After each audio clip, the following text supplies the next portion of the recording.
Yun guys, good morning sa inyo lahat. For today's video, nandito pa rin tayo guys sa kasa ni Premium Bikes Corporation.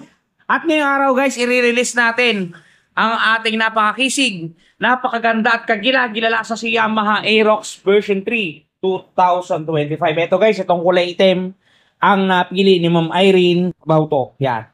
I-release natin to guys by installment basis para doon sa mga nagpaplano at gusto makita ang actual processing ng releasing ng kasa. Eto guys, dito sa video na to, tatalakayin natin syempre yung kabuuang itsura ng Aerox, yung inclusion niya, sound check, at syempre yung kanyang presyo. O, di ba guys? Para doon sa mga nagpaplano kumuha ng motor na yan, pag-receive ng bonus guys, ito na ang video na para sa inyo. Okay, bago natin banatan yan, bago natin tirahin kanain, syempre, intro muna tayo!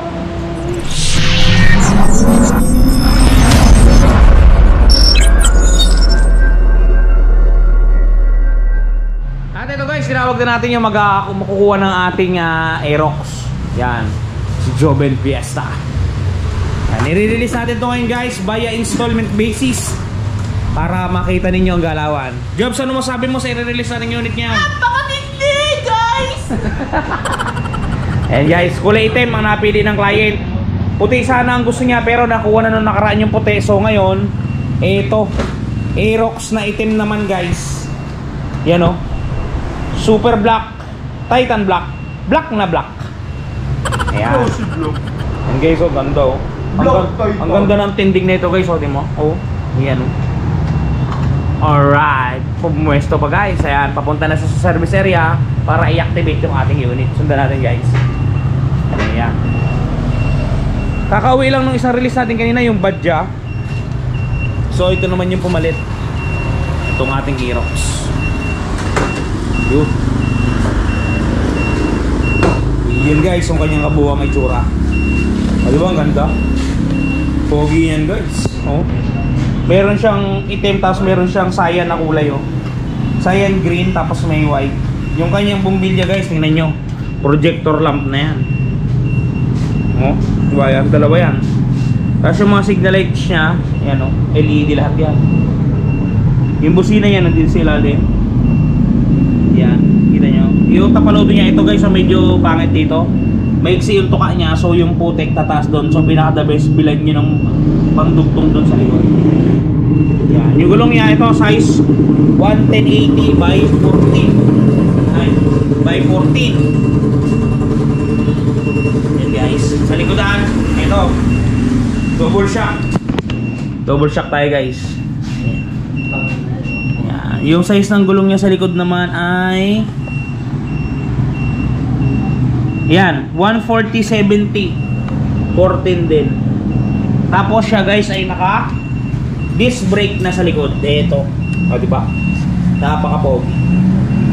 Yung kanyang pipe parang kamukha to guys ang pipe ng NMAX na 155. Yung kanyang signal light guys, napaka-pogi ano. Diba? Hindi siya basta-basta nababali o kung ano pa man. Fender natin, pure plastic yung puwet. LED yung kanyang stoplight guys, pure LED. Wala siyang carrier dito guys, so wala siyang carrier dito. Solid lang talaga na dito ang hapatan sa ilalim, yan. Wala siyang carrier na bakal, ano? Yan, ito yung buong harap niya. Yung panel board niya guys, nakahiwalay na. Ayan o, nakataas. Nakahiwalay siya, hindi kagaya nung dati na nakabaon. Nakahiwalay siya. Sa mga switches niya ito, busina, signal light, menu, high-low, sa likod wala na. Tapos dito, hazard, tapos busina.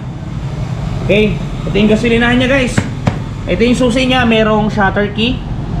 Tapos naka Yamaha Y-Connect din tayo. Ayan, alright. Ngayon guys, kinukuha ni Joven yung susi para mabuksan natin yung U-box para may pakita ko sa inyo yung inclusion ng unit. Yan, nakuha niya na guys. Yan, pwede ko malaman kung ano yung requirement. Yan. Valid ID lang po, tapos ito. So guys, ito yung laman ng U-box natin. Una, baterya.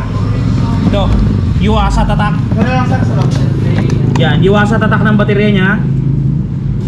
Tapos meron siyang visor. Ito yung nilalagay sa harapan. Tapos meron siyang takip sa baterya ulit. Yan, para dito. Tapos meron tayo ditong owner's manual guys, tsaka warranty guidebook, dalawa yan. At saka yung kanyang side mirror. Ito yung tsura ng side mirror niya guys para makita ninyo. Alisin ko lang sa pagkaka-plastic. Wait lang mga lods. Kaya habang si Joben, pinapagpagan yung motor dahil maalikabok. Yan. Ito yung side mirror niya guys, oh. Parang dahon. Ayan. Tapos dito nyo matatagpuan yung engine number at yung chassis number naman para dun sa mga hindi nakakaalam, narito sa ilalim. Yun. Yun doon. Wala siyang kickstarter ha. Wala siyang kickstarter. Yun guys. Tapos, in addition, ito yung presyo ng unit natin pag kukunin ninyong hulugan. Yan. Ang SRP natin is 125,900 pesos. 125,900. Down payment po natin 12,590.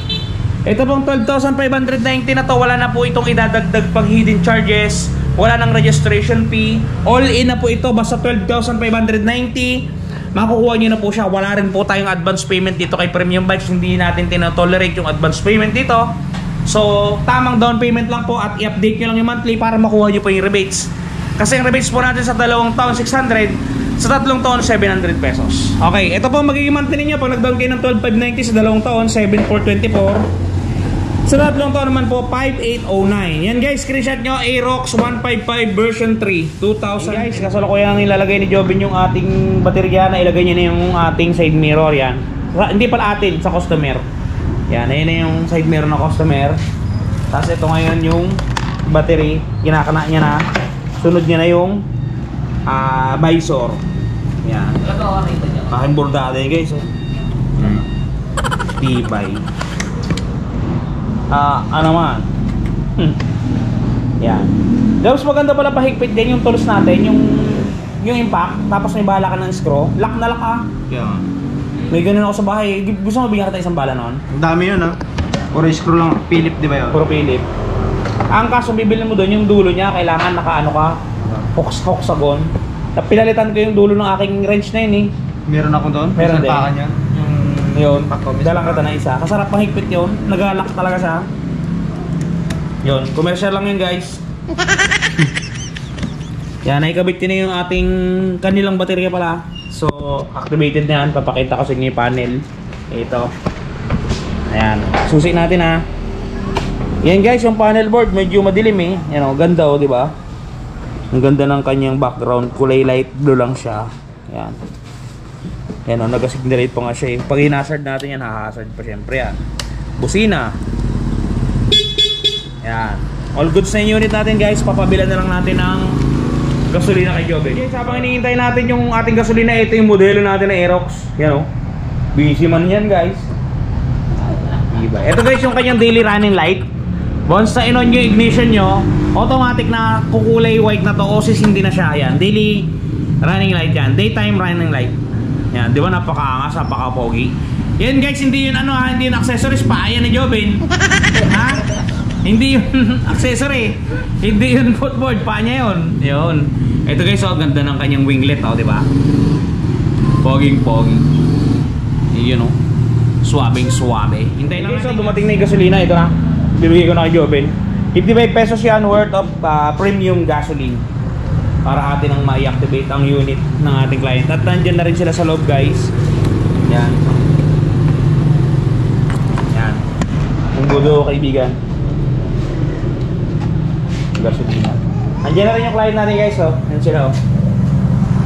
Yun. Hinihintay lang nila na matransact yung unit. Yan. Ito, sinali na ni Jobin yung gasolina. So, start na natin yan. Guys, pwede na i-start yan.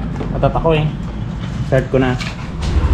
Guys, umaandar siya. Pakita ko muna sa inyo yung itsura ng kanyang headlight pag umiilaw siya. Yan yung kanyang low. Pahay mga jobs. Yan yung high niya. Diba? Ang ganda. Ang lakas yan guys oh.